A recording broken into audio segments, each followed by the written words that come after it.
जो लोग चैनल को पहली बार विजिट कर रहे हैं चैनल को सब्सक्राइब कर लेंगे, लाइक और शेयर भी कर लेंगे। और आज का मौजू है गज़ल, कसीदा, मरसिया और मसनवी। तो आते हैं आज के पहले सवाल पर। गज़ल किस ज़बान का लफ्ज़ है? गज़ल किस ज़बान का लफ्ज़ है? गज़ल अरबी ज़बान का लफ्ज़ है। ठीक है, गज़ल किस ज़बान का लफ्ज़ है? गज़ल अरबी ज़बान का लफ्ज़ है। और उर्दू गज़ल का मूजिद अगर की बात की जाए तो ये हो जाएंगे अमीर खुसरो। ठीक है, अमीर खुसरो ये गज़ल के मूजिद हैं। गज़ल के अव्वलीन नकूस हमें अमीर खुसरो के यहाँ पाए मिलते हैं और अमीर खुसरो को तूतिए हिंद भी कहा जाता है। ठीक है ना, तो इसका जवाब हो जाएगा अरबी। फिर हम आते हैं अगले सवाल पर कि गज़ल के लुग़वी माने क्या है। लुग़वी माने जो लुगत में माने हैं उसी को लुग़वी माने कहते हैं। तो गज़ल के लुग़वी माने क्या है? बच्चों की बातें करना, बड़ों की बातें करना, औरतों की बातें करना, बूढ़ों की बातें करना। तो इसका जवाब हो जाएगा ऑप्शन नंबर 3, औरतों की बातें करना या औरतों से बातें करना या औरतों के हुस्न जमाल की बातें करना। सारी बातें एक ही हैं। अगर औरतों से कोई मुतालिक बात होगी तो इसका जवाब हो जाएगा गज़ल। ठीक है ना, तो गज़ल के लुग़वी माने क्या है? औरतों की बातें करना। चलिए आते हैं आज के अगले सवाल पर कि गुरेज किस सिन्फ का जुज़ है? गुरेज तो गज़ल, कसीदा, मरसिया, मसनवी। तो देखिए इसमें कसीदा में तशबीब, गुरेज, मदह, मुद्दआ और दुआ ये जुज़ होते हैं। किस में? गुरेज में ये होते हैं। ठीक है ना, सॉरी ये किस में होते हैं? कसीदा में। तो कसीदा के जुज़ सभी जुज़ याद रखिएगा और सभी जुज़ की तरतीब भी याद रखिएगा कि किसके बाद क्या है। ठीक है ना, तो इसका जवाब हो जाएगा कसीदा। फिर आते हैं अगले सवाल पर कि कसीदा में गुरेज को और किस नाम से जाना जाता है? हालांकि गुरेज के माने होते हैं बात से बात पैदा करना, गुरेज के माने हो गए, लेकिन गुरेज को और किस नाम से जाना जाता है? मक्ता, मुखलिस, दुआया और मतला। तो गुरेज को मुखलिस भी कहते हैं। ठीक है ना, तो गुरेज का एक और नाम क्या है? मुखलिस। और ये कसीदे का दूसरा जुज़ है। ठीक, चलिए आते हैं आज के अगले सवाल पर कि गज़ल उर्दू शायरी की जान है। ये किसका कौल है? रशीद अहमद सिद्दीकी, हज़रत मवानी, आलिम सरूर, राम बाबू सक्सेना। राम बाबू सक्सेना इधर आ गया है, तो राम बाबू सक्सेना। तो इसका जवाब क्या हो जाएगा? इसका जवाब हो जाएगा राम बाबू सक्सेना। क्या पूछा है? जान, आबरू नहीं पूछा। अगर गज़ल उर्दू शायरी की आबरू होता तो इसका जवाब रशीद अहमद सिद्दीकी हो जाता, लेकिन यहाँ पूछा गज़ल उर्दू शायरी की जान है, तो क्या हो जाएगा? राम बाबू सक्सेना। देखिए दो लोगों ने कहा है गज़ल उर्दू शायरी की जान है, एक कलीमुद्दीन अहमद ने भी कहा है। तो दोनों चीज़ें आप याद रखिएगा, दोनों बातें, और ऑप्शन में कोई एक रहेगा। ठीक है, कोई एक रहेगा, चाहे राम बाबू सक्सेना रहेंगे या कलीमुद्दीन अहमद रहेंगे अगर यहाँ लफ्ज़ जान आता है। ठीक है ना, तो गज़ल उर्दू शायरी की जान है राम बाबू सक्सेना या कलीमुद्दीन अहमद, दोनों बातें याद रखिएगा। प्लस गज़ल उर्दू शायरी की आबरू है तो ये हो जाएगा रशीद अहमद सिद्दीकी। क्लियर हो गया ना। चलिए आते हैं आज के अगले सवाल पर। अगला सवाल है गज़ल इंतहाओं का सिलसिला है। गज़ल से मुतालिक ये बात किसने कही थी? गज़ल इंतहाओं का सिलसिला है, तो ये कही थी फ़िराक गोरखपुरी ने। किसने कहा था? फ़िराक गोरखपुरी। फ़िराक गोरखपुरी के यहाँ जो है देवमालाई अनासिर पाए जाते हैं। उनकी शायरी में क्या पाया था? देवमालाई अनासिर। देवमालाई अनासिर के माने होता है कि मतलब कि उनकी शायरी में हिंदू मज़हब से ताल्लुक़ रखने वाली बातें, हिंदुओं के देवी देवताओं का जिक्र, यही देवमालाई अनासिर होता है। ठीक है ना, तो फ़िराक के यहाँ ये सारी चीज़ें पाई जाती हैं और ये इनका बहुत ही मशहूर कौल है गज़ल से मुतालिक, गज़ल इंतहाओं का सिलसिला है। एक और कौल है कि गज़ल शायरी नहीं इत्र शायरी है, तो जो इत्र वाला कौल रहेगा वो भी इनका हो जाएगा। ठीक है ना, गज़ल शायरी नहीं इत्र शायरी है। ये किसका कौल है? ये भी फ़िराक गोरखपुरी का कौल है। और एक कौल है कि गज़ल मुख्तलिफ़ फूलों की माला है। गज़ल मुख्तलिफ़ फूलों की माला, ये बात किसने कही है?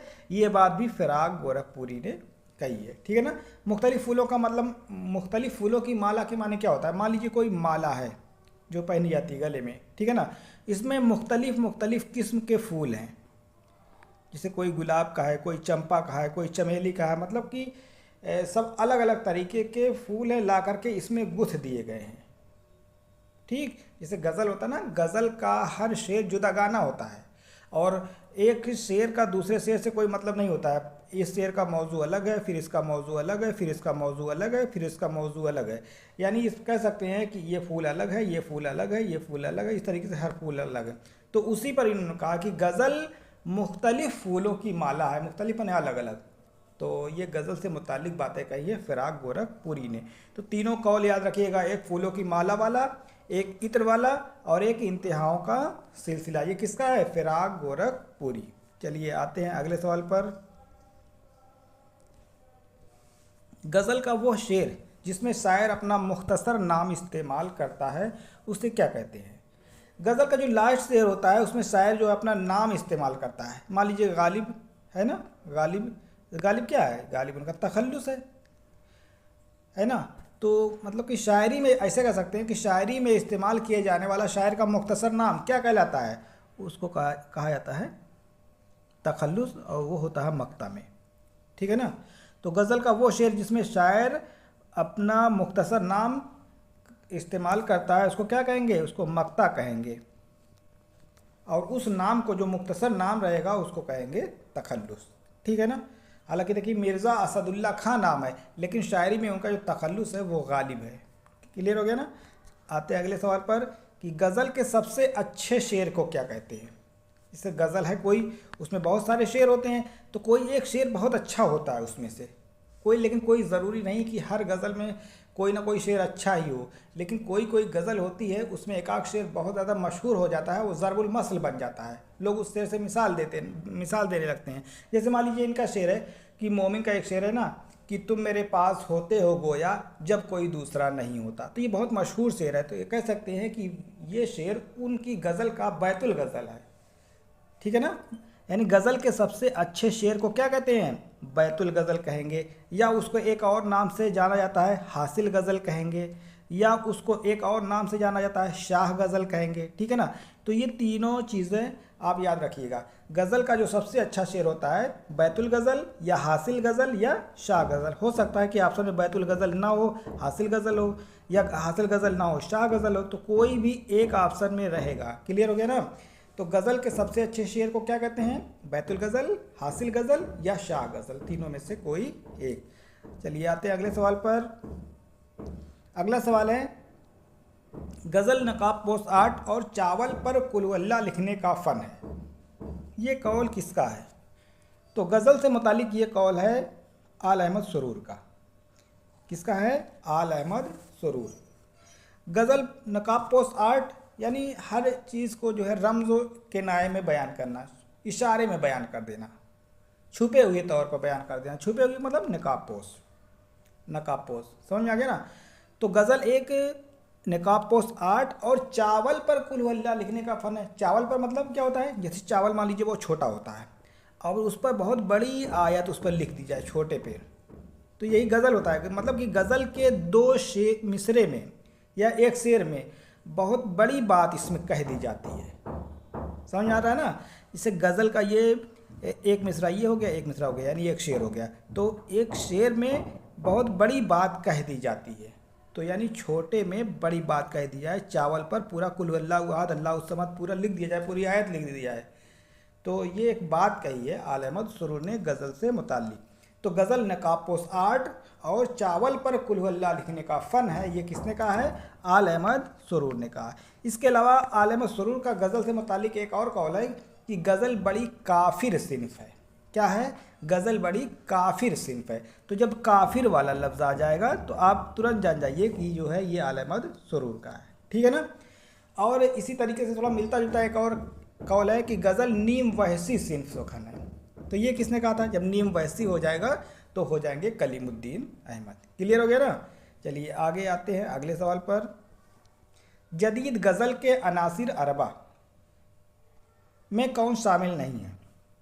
तो सबसे पहले आपको ये मालूम होना चाहिए जदीद गज़ल के अनासिर अरबा में कौन कौन से शायर आते हैं। अरबा माने होता है चार। ठीक है ना। अरबा के माने क्या होता है? अरबा के माने होता है चार। तो चार नाम इसमें आएंगे, असगर, जिगर, फ़ानी, हसरत। ये चारों को जो है जदीद गज़ल के अनासिर अरबा कहा जाता है। जदीद गज़ल के अनासिर अरबा कहा जाता है। अब इसमें देखिए असगर, जिगर, हसरत ये नहीं है। उनकी जगह फ़ानी होना चाहिए था। तो इसमें पूछा है कौन शामिल नहीं है, तो इसका जवाब हो जाएगा फिराक, गोरखपुरी। क्लियर हो गया ना। तो ये चारों आप नाम याद रखिएगा, ठीक है। चलिए आते हैं अगले सवाल पर। अगला सवाल है कि गज़ल की गर्दन बेतकल्लुफ़ मार देनी चाहिए। ये किसने कहा है? ये कहा है अज़मतुल्लाह ख़ान। अज़मतुल्लाह ख़ान की एक किताब है सुरीले बोल। क्या नाम है? सुरीले बोल। तो अज़मतुल्लाह ख़ान का कौल है गज़ल के बारे में, मतलब इन्होंने कह सकते हैं कि गज़ल को नापसंद किया है और कहते हैं कि गज़ल की गर्दन बेतकल्लुफ़ मार देनी चाहिए। तो और इनकी किताब का नाम सुरीले बोल है अज़मतुल्लाह ख़ान की, इसको भी याद रखिएगा। फिर आते हैं अगले सवाल पर कि शेर के आखिर में जो लफ्ज़ बार बार दोहराया जाता है उसे क्या कहते हैं? जैसे मान लीजिए कोई शेर है ना, तो उसमें जो है एक लफ्ज़ बार बार दोहराया जाएगा। हर शेर का जो दूसरा मिसरा होगा, उसमें जो लफ्ज़ बार बार दोहराया जाता है उसको रदीफ़ कहा जाता है। क्या कहते हैं उसको? रदीफ़ कहा जाता है। जैसे तुम मेरे पास होते हो गोया जब कोई दूसरा नहीं होता, तो नहीं होता पूरी गज़ल में पढ़ेंगे आप, पूरी गज़ल में पढ़ेंगे तो पूरी गज़ल में ये चीज़ आपको मिलेगी। समझ में आ रहा है बात ना? पूरी गज़ल में आपको नहीं होता मिलेगा। तो जो नहीं होता है वही रदीफ़ है। समझ आ गया ना? जो नहीं होता है वो क्या है? वो रदीफ़ है। तो इसका जवाब क्या हो जाएगा? इसका जवाब हो जाएगा रदीफ़। फिर अगला सवाल है इनमें से रईसुल मुतगज़्ज़लीन किसे कहा जाता है? रईसुल मुतगज़्ज़लीन, जब रईसुल मुतगज़्ज़लीन की बात आ जाएगी तो हो जाएंगे वो जिगर मुरादाबादी, ठीक है ना। रईसुल मुतगज़्ज़लीन की बात आएगी तो हो जाएंगे जिगर मुरादाबादी। और जब आ जाएगा इमामुल मुतगज़्ज़लीन कौन है? इमामुल मुतगज़्ज़लीन तो हो जाएंगे वो हसरत मोहानी, ठीक है ना। इमामुल मुतगज़्ज़लीन कौन है? हसरत मोहानी, ठीक है ना। तो ये चीज़ हो गई। और हसरत मोहानी ने जो 1947 की जो जंग आज़ादी हुई थी उसमें इन्होंने बढ़ चढ़ करके हिस्सा लिया था। हसरत मोहानी ने एक रिसाला निकाला था, उस रिसाले का नाम था उर्दू मुअल्ला। क्या नाम था उसका? उर्दू मुअल्ला के नाम से एक रिसाला जारी किया था। कहाँ से जारी किया था? अलीगढ़ से जारी किया था, ठीक है ना। अलीगढ़ से एक रिसाला जारी किया था, उसका नाम था उर्दू मुअल्ला। 1903 में जारी किया था और 10 साल चला था, 1913 में ये बंद हो गया था, ठीक है ना। हालांकि उर्दू मुअल्ला के नाम से गालिब के खुतूत का मजमूआ भी है। चलिए यहाँ तक पहुँच गए। फिर आते हैं अगले सवाल पर कि किस शायर ने तंगनाए गज़ल की शिकायत की है? तो इसका जवाब क्या हो जाएगा? मीर गालिब मोमिन अनीस। तो इसका जवाब हो जाएगा गालिब। क्या हो जाएगा? गालिब। गालिब का एक शेर है ना कि बक़द्रे शौक़ नहीं ज़र्फ़ तंगनाए गज़ल, कुछ और चाहिए वसत मेरे बयां के लिए। ये गालिब का शेर है और उसी में इन्होंने गज़ल का कहा कि मतलब तंगनाए गज़ल की शिकायत की है, या कह सकते हैं कि गज़ल का दामन तंग है। ये किसने कहा? तो दोनों बातें एक ही है। अगर कहा जाए गज़ल का दामन तंग है, ये बात किसने कही, तब भी उसका जवाब हो जाएगा गालिब। या कह सकते हैं उसी को दूसरे अल्फाज में कि किस शायर ने तंगनाए गज़ल की शिकायत की है, तो हो जाएंगे गालिब। समझ आ रहा बात ना। तो ये हो गए बक़द्रे शौक़ नहीं ज़र्फ़ तंगनाए गज़ल, कुछ और चाहिए वसत मेरे बयां के लिए। तो ये गालिब का शेर है, उसी से ये सवाल क्लियर होता है। चलिए आते हैं अगले सवाल पर कि ऐसी नज़्म जिसमें कोई किस्सा तसलसल के साथ बयान किया जाता हो तो उसे क्या कहेंगे? तसलसल के साथ, तो ये हो जाएगा मसनवी। इसका जवाब क्या हो जाएगा? इसका जवाब हो जाएगा मसनवी, क्योंकि इसमें जो है एक तवील नज़्म होती है और तसलसल के साथ ये बयान की जाती है। क्लियर हो गया ना। चलिए आगे अगला सवाल। और मसनवी को बयानिया शायरी की मेराज भी कहा जाता है क्योंकि ये बहुत तवील होती है। अगला सवाल है कि ऐसी मसनवी जिसमें मैदान जंग का हाल बयान किया गया हो। ऐसी मसनवी जिसमें मैदान जंग का हाल बयान किया गया हो, यानी जंग वगैरह की बात हो। तो किसमें जंग वाली बात होती है? रज़मिया, बज़मिया, अलमिया, इश्किया, किसमें होती है? रज़मिया में, जिसमें जंग वाली बात होगी। ऐसी मसनवी जिसमें जंग वाली बात है तो उसको क्या कहेंगे? उसको कहेंगे रज़मिया मसनवी, ठीक है ना। बज़मिया जो होती है वो इश्किया मसनवी होती है। बज़मिया क्या होती है? वो इश्किया। अलमिया क्या होती है? अलमिया मसनवी या अलमिया ड्रामा या कोई अलमिया अफसाना, कुछ भी कह लीजिए। तो अलमिया ऐसी चीज़ होती है जिसका खात्मा रंज व गम पर हो। ऐसी मसनवी जिसका खात्मा रंज व गम पर हो उसको अलमिया कहते हैं। ठीक है ना। जैसे एक मसनवी है ना ज़हर इश्क, उसमें जो हीरोइन रहती है लास्ट में जहर खा करके मर जाती है, तो उसका खात्मा रंज व गम पर होता है, तो वो एक अलमिया मसनवी है। जैसे एक ड्रामा अनारकली, लास्ट में जो है अनारकली को चुनवा दिया जाता है और तो उसका भी खात्मा रंज व गम पर होता है, तो वो भी एक अलमिया ड्रामा है। तो ऐसा ड्रामा जिसका खात्मा रंज व गम पर हो, यानी जो मैटर वो सॉल्व ना हो, तो उसको कहेंगे अलमिया। ठीक, तो यहाँ जंग वाली बात हो रही है, जंग किस में होती है? रज़मिया। चलिए आगे अगला सवाल, ऐसी नज़्म जिसमें शोहदाए करबला का जिक्र हो उसको क्या कहेंगे? गज़ल, कसीदा, मरसिया, मसनवी। शोहदाए करबला, करबला से मुताल्लिक बातें किस में होती हैं? मरसिया में होती हैं। हालांकि मरसिया की दो किस्में होती हैं, एक शख्सी मरसिया, एक करबलाई मरसिया। शख्सी मरसिया मतलब कोई शख्स जब इंतकाल कर जाता है तो उसके ऊपर जो मरसिया कहा जाता है उसको शख्सी कहा जाता है, और शोहदाए करबला या हज़रत इमाम हुसैन वगैरह के बारे में जो चीज़ बातें होंगी वो जो है करबलाई मरसिया होगा। समझ आ गया ना। तो इसका जवाब हो जाएगा मरसिया। फिर अगला सवाल है कि इनमें से कौन कसीदे का जुज़ नहीं है? कसीदे का जुज़ पूछा है, तो सबसे पहले आपको कसीदे के सभी जुज़ मालूम रहना चाहिए। तशबीब, गुरेज़, मदह और दुआ। तो कसीदे का जुज़ नहीं है। हालांकि इस सवाल में थोड़ा सा दिक्कत है कि इसमें यहाँ पे होना चाहिए था, यहाँ पे होना चाहिए था कि जो है मरसिया, इनमें से कौन मरसिया का जुज़ नहीं है। ठीक है ना, मरसिया का जुज़ नहीं है, ऐसे होना चाहिए था, तो टाइपिंग मिस्टेक हो गई है। तो ये हो जाएगा मरसिया का जुज़ कौन नहीं इसमें हो जाएगा मदा। ठीक है ना, क्या हो जाएगा? मदा, क्योंकि मदा जो है कसीदे का जुज़ है। फिर अगला सवाल है कि मरसिया का चौथा जुज़ कौन सा है? मरसिया का चौथा जुज़, तो मरसिया में कुल कितने जुज़ होते हैं? मरसिया में कुल 8 जुज़ होते हैं। चेहरा, सरापा, रुखसत, आमद, रजज़, जंग, शहादत, बैन, ये 8 जुज़ होते हैं। और जो चौथे नंबर पे आएगा वो आ जाएगा आमद। चेहरा, सरापा, रुखसत, आमद, तो आमद ये चौथा जुज़ है। ठीक है ना। और अगर पूछा जाए पांचवा जुज़ तो रजज़ हो जाएगा। क्लियर हो गया ना। तो मरसिया का चौथा जुज़ कौन सा है? इसका जवाब हो जाएगा आमद। फिर अगला सवाल है कि इनमें से कौन मरसिया का जुज़ नहीं है? पूछा है मरसिया का जुज़ नहीं है, तो रजज़, सरापा, बैन, जंग वगैरह तो है। तशबीब नहीं है, क्योंकि तशबीब जो है मदा का जुज़ है, वो सॉरी कसीदे का जुज़ है। ठीक है ना। अरे कसीदे में तशबीब, गुरेज़, मदा, मुद्दवा, दुआ वगैरह होता है ना, तो ये तशबीब जो है ये कसीदे का जुज़ है, तो इसका जवाब हो जाएगा ऑप्शन नंबर 1। चलिए आगे आते हैं अगले सवाल पर। अगला सवाल है इनमें से कौन कसीदे का सबसे अहम जुज़ है? कसीदे का सबसे अहम जुज़ कौन सा है? कसीदे में क्या होता है, मतलब कसीदा किस लिए कहा जाता है? या तो हजू के लिए कहा जाएगा या तो मदह के लिए कहा जाएगा, यही तो होता है। तो कसीदा जो है का सबसे अहम जुज़ जो होता है वो मदह।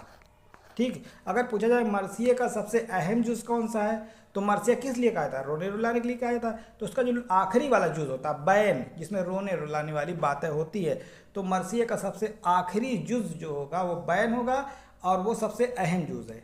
तो मरसिया का सबसे अहम जुज़ कौन है? बैन होगा। ठीक, और कसीदे का सबसे अहम जुज़ मदा होगा। क्लियर हो गया दोनों ना। चलिए आगे अगला सवाल, इनमें से कौन नातिया कसीदा लिखने के लिए मशहूर है? नातिया कसीदा मोहसिन काकोरी ने कुल 5 नातिया कसीदे लिखे हैं। ठीक है ना, मोहसिन काकोरी ने कुल कितने? 5 नातिया कसीदे लिखे हैं, और इनके तमाम जो 5 कसीदे हैं उसका मौजू मोहम्मद रसूलुल्लाह सल्लल्लाहु अलैहि वसल्लम की मदा में है। ठीक है ना। एक बार क्या हुआ था, इन्होंने ख्वाब में जो है मोहम्मद रसूलुल्लाह सल्लल्लाहु अलैहि वसल्लम की ज़ियारत की, उसके बाद जो है ये शेर शायरी करना शुरू किया, और फिर ये सिर्फ नातिया ही लिखते रहे, और शुरू से आखिर तक ही ये इन्होंने नातिया ही चीज़ें लिखी हैं। और इनके जो कसीदे मिलते हैं 5 कसीदे मिलते हैं, और 5 कसीदों का मौजू मोहम्मद रसूलुल्लाह सल्लल्लाहु अलैहि वसल्लम की मदा है। ठीक है ना। तो मोहसिन काकोरी के उस्ताद थे अमीर मीनाई, उनका नाम था। क्या नाम था इनके उस्ताद का? इनके उस्ताद का नाम था अमीर मीनाई। अमीर मीनाई लखनऊ से ताल्लुक़ रखते थे, मीना ख़ानदान से, और बाद में ये चले गए थे हैदराबाद में ही इनका इंतकाल हुआ था। ठीक है ना, किसका? अमीर मीनाई का। तो मोहसिन काकोरी के उस्ताद कौन थे? अमीर मीनाई। और इन्होंने कुल कितने कसीदे लिखे हैं? 5। पांचों का मौजू क्या है? नातिया कसीदा। ठीक है ना। मोहम्मद रसूलुल्लाह सल्लल्लाहु अलैहि वसल्लम की ज़ियारत ख्वाब में किसने की थी? मोहसिन काकोरी ने की थी। हालांकि ये शुरू में मोहसिन काकोरी वकालत का पेशा कर रहे थे, लेकिन बाद में जो है वो इधर चले आए शेर व शायरी की तरफ। ठीक है ना। चलिए आगे आते हैं अगले सवाल पर। अगला सवाल है कि संत काशी से चला जानिबे मथुरा बादल, ये कसीदा किसने लिखा है? ये कसीदा लिखा है मोहसिन काकोरी ने। और इस कसीदे का मौजू जो है मोहम्मद रसूलुल्लाह सल्लल्लाहु अलैहि वसल्लम की मदह है। आप ये ना देखिएगा कि यहाँ काशी और मथुरा ये सारी बातें हैं तो इसका कुछ और मौजू होगा, नहीं। इनका जो भी कसीदा है सब का मौजू जो है मोहम्मद रसूलुल्लाह सल्लल्लाहु अलैहि वसल्लम की मदह है। क्लियर हो गया ना। चलिए आगे आते हैं अगले सवाल पर कि ऐसी नज़्म जिसमें जिन, परी, देव जैसी माफूकुल फितरत बातों का जिक्र हो तो उसको क्या कहेंगे? तो जिन, परी, देव वाली बातें किसमें होती हैं? गज़ल, दास्तान, मरसिया, मसनवी। दास्तान में भी होती है। मसनवी, क्या जवाब हो जाएगा? मसनवी, क्योंकि पूछा ऐसी नज़्म, नज़्म की बात हो रही। दास्तान तो नस्र में है, हालांकि इसमें भी जिन, परी वगैरह की बात होती है, लेकिन अगर यहाँ नस्र होता, ठीक है ना, या दोनों में से या ये ऑप्शन ना होता तो हो सकता है। तो दास्तान का भी मौजू वही है और मसनवी का भी मौजू वही है। इसमें भी जिन, परी की बात होती है, इसमें भी माफूकुल फितरत बातें होती है, इसमें भी। माफूकुल फितरत के माने होता है कि फ़र्ज़ी और झूठी बातें। ठीक है, तो इसमें भी होता है, इसमें भी होता है। सिर्फ ये नस्र में लिखी जाती है और ये नज़्म में लिखी जाती है। तो सवाल पूछा है कि ऐसी नज़्म जिसमें जिन, परी, देव जैसी माफूकुल फितरत बातों का जिक्र, उसे क्या कहेंगे? मसनवी। क्लियर। आगे आइए अगले सवाल पर कि उर्दू की पहली मसनवी कौन सी है? उर्दू की पहली मसनवी कदम राव पदम राव, फ़खरुद्दीन निज़ामी वैदरी ने इसको लिखा है, कदम राव पदम राव। ठीक है, ये उर्दू की पहली मसनवी तस्लीम की जाती है। फिर अगला, उर्दू का पहला मरसिया निगार कौन है? उर्दू का पहला मरसिया निगार कौन है? उर्दू के पहले मरसिया निगार हैं अशरफ बयाबानी। इन्होंने एक मरसिया लिखा था नौसरहार के नाम से, जिसका मौजू वाक़यात करबला है। ठीक है, उसका मौजू क्या है? वाक़यात करबला है, और ये उर्दू का पहला मरसिया कहा जाता है। और किसने लिखा है? अशरफ बयाबानी। फिर अगला सवाल है कि उर्दू का पहला कसीदा गो शायर, उर्दू का पहला कसीदा गो शायर कुली कुतुब शाह है। ठीक है, उर्दू का पहला कसीदा गो शायर कौन है? कुली कुतुब शाह। फिर अगला सवाल, नौसरहार में वाक़यात करबला का जिक्र है, इसका मौजू क्या है? वाक़यात करबला का जब मौजू होगा तो मरसिया हो जाएगा। फिर अगला सवाल, किस शायर के तमाम कसायद दरबारी मदह से ताल्लुक़ रखते हैं? ज़ौक़ के, ज़ौक़ जो है बहादुर शाह ज़फ़र के दरबार से वाबस्ता थे, और जितने भी कसीदे कहे हैं सब दरबारी मदह में ही कहे हैं, तो ये उसी के लिए मशहूर हैं। ठीक है ना। और फिर अगला सवाल है कि कसीदा संत काशी से चला जानिबे मथुरा बादल का मौजू क्या है? वाक़यात करबला, हज़रत अली की मदह, मोहम्मद रसूलुल्लाह सल्लल्लाहु अलैहि वसल्लम की मदह। तो इसका जवाब हो जाएगा ऑप्शन नंबर 3, मोहम्मद रसूलुल्लाह सल्लल्लाहु अलैहि वसल्लम की मदह इसमें बयान की गई है। फिर अगला सवाल है कि शायर ने ख्वाब में मोहम्मद रसूलुल्लाह सल्लल्लाहु अलैहि वसल्लम की ज़ियारत की थी, तो किसने की थी? मोहम्मद रसूलुल्लाह सल्लल्लाहु अलैहि वसल्लम की ख्वाब में ज़ियारत जो की थी वो मोहसिन काकोरी, जो कि ऊपर अभी बता चुके हैं। फिर अगला सवाल है कि हजूया कसीदा लिखने के लिए कौन मशहूर है? हजू, ठीक है ना, हे पर क्या है? हे पर ज़बर है। तो हजूया कसीदा लिखने के लिए कौन मशहूर है? ये हैं सौदा। ठीक है ना, हजूया कसीदा के बानी कौन है? सौदा। और फिर हम आते हैं अगले सवाल पर कि जिंदों की तारीफ़ को कसीदा और मुर्दों की तारीफ़ को मरसिया कहते हैं। ये किसने कहा था? ये जो है ख्वाजा अल्ताफ़ हुसैन हाली ने कहा था। इनकी एक किताब है मुकदमा शेर व शायरी, और उसी में बहस के दौरान उन्होंने एक बात कही थी कि जिंदों की तारीफ़ को कसीदा और मुर्दों की तारीफ़ को मरसिया कहा जाता है। ठीक है ना। फिर और है कि उर्दू का पहला साहिब दीवान शायर, उर्दू का पहला साहिब दीवान शायर कौन है? कुली कुतुब शाह। उर्दू का पहला साहिब दीवान शायर क्या हो जाएंगे? ये इसका जवाब हो जाएगा कुली कुतुब शाह। सॉरी, ये हो जाएंगे कुली कुतुब शाह।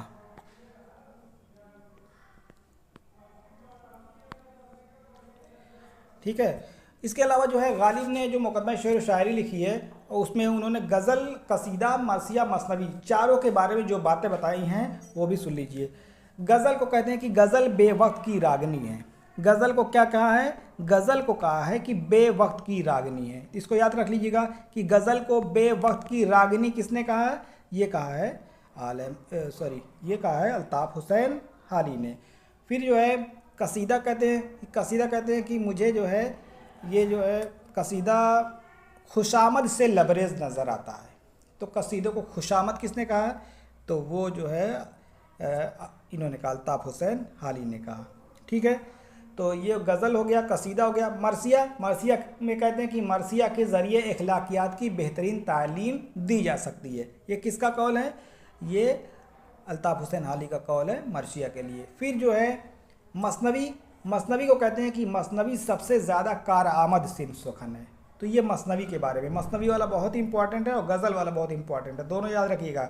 गज़ल को बेवक्त की रागनी कहा है और मसनवी को कहते हैं कि सबसे ज़्यादा कारआमद सिंफ है। अभी सवाल पूछा गया था किस एग्ज़ाम में कि जो है मसनवी को सबसे ज़्यादा कारआमद सिंफ किसने कहा था? तो वो हाली ने कहा था। ठीक है ना। तो ये गज़ल, कसीदा, मरसिया, मसनवी के बारे में बातें हो चुकी। इसके बारे में इसके बाद जो है अगले वीडियो में एक एक मसनवी के बारे में बात करेंगे। तो जो लोग चैनल को पहली बार विजिट कर रहे हैं, चैनल को सब्सक्राइब कर लेंगे, लाइक और शेयर भी कर लेंगे। अस्सलाम वालेकुम।